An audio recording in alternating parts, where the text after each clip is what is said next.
What is up, guys? Fadeaway82 coming at you with another episode from A Day in Rust. We're over on the European front on the Rustopia EU UK server to take a look at some vanilla footage. What you're looking at here are some different vignettes, and we're spectating players back to back. The purpose here is to capture a bit of the chaos and magic that goes on vanilla Rust servers. What you're looking at right here is a player who is getting his base attacked by a group of savages. They're in early game gear. It's not necessarily early game on the server as a whole, but for all intents and purposes, this would be considered early game footage. So you can see that the savages are out here, the raiders rather, are out here in the bushes. They are using the terrain to their advantage to hide, and the base owner is doing a hell of a good job. I really like his footwork that we were seeing on the roof there.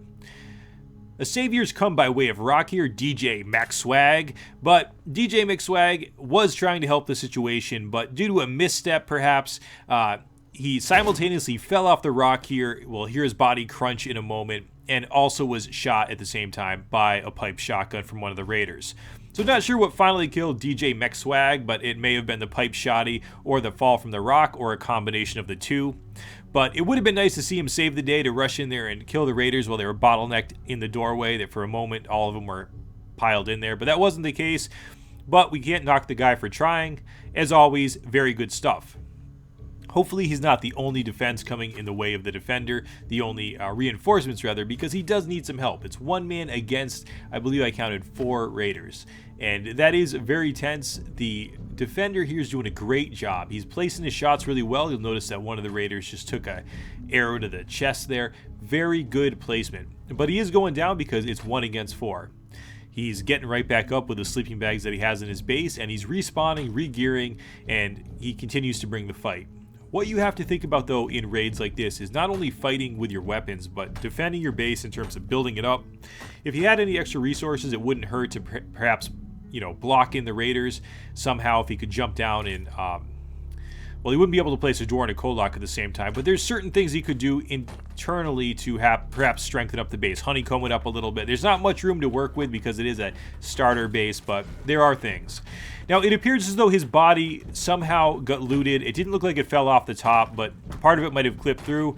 But the raiders were able to gain access to his supplies, which is going to set him back. So they now have his burlap head wrap, and they have his bow and his wood armor. That is symbolic both psychologically and in terms of acquiring the items. So it's not just symbolic, it is utilitarian in terms of acquiring the items. But this is where things do change a bit. One more savior came here by way of foot.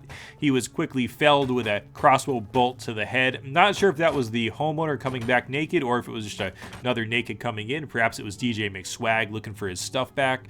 But he was savagely executed at the doorway.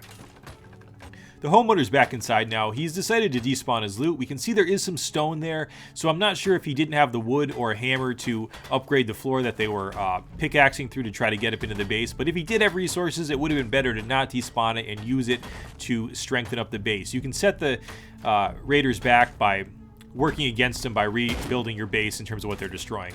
But that wasn't the case, but he did take a sword, he didn't despawn that, and he jumped in there and tried to get into the fray and melee at least a few of the raiders. I admire his spirit. He did a wonderful job trying to defend against what was really a lot of opposition for an early game player, but it was awesome to see. Moving over here, by the time we spectated on these players, night had fallen. And I thought I was looking at players a base, and I was saying, nice looking base. But as I panned out here, I noticed it was something a little more nefarious than a base.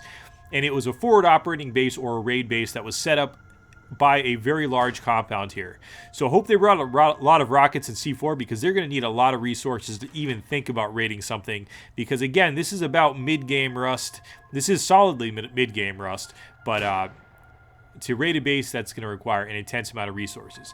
Now, they could be building these towers. I don't know the reasoning behind it. These towers could be built to not raid the base at this time, but to oppress it. These towers are being built even more as we watch them here, and the amount of building that's already gone into them is more than you see for a typical raid base or forward operating base. These bases are mean looking. They have a lot of teeth to them. They have high exterior stone walls that surround them.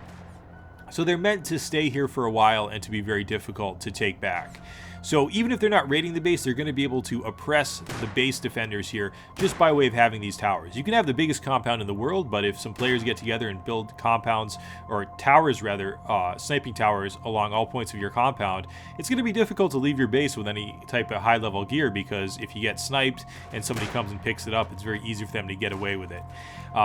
So even big compounds, guys, as much as everybody gets salty towards them, they're not that, you know, impenetrable, or not impenetrable, but they're not that prone to being griefed as well. So they have their own problems also. So notice here that the defenders are focusing on staying in their base. They're not getting too nervous. They're not leaving their base. And at this point in time, it's probably not wise of them to do that, because you can see that the raiders are setting up another point here, another tower that's going to give them both a second vantage point, but also another way to snipe the players inside that compound. So what the raiders here are doing is they're starting to set up for a large scale siege, which would absolutely be necessary for raiding a compound of this size.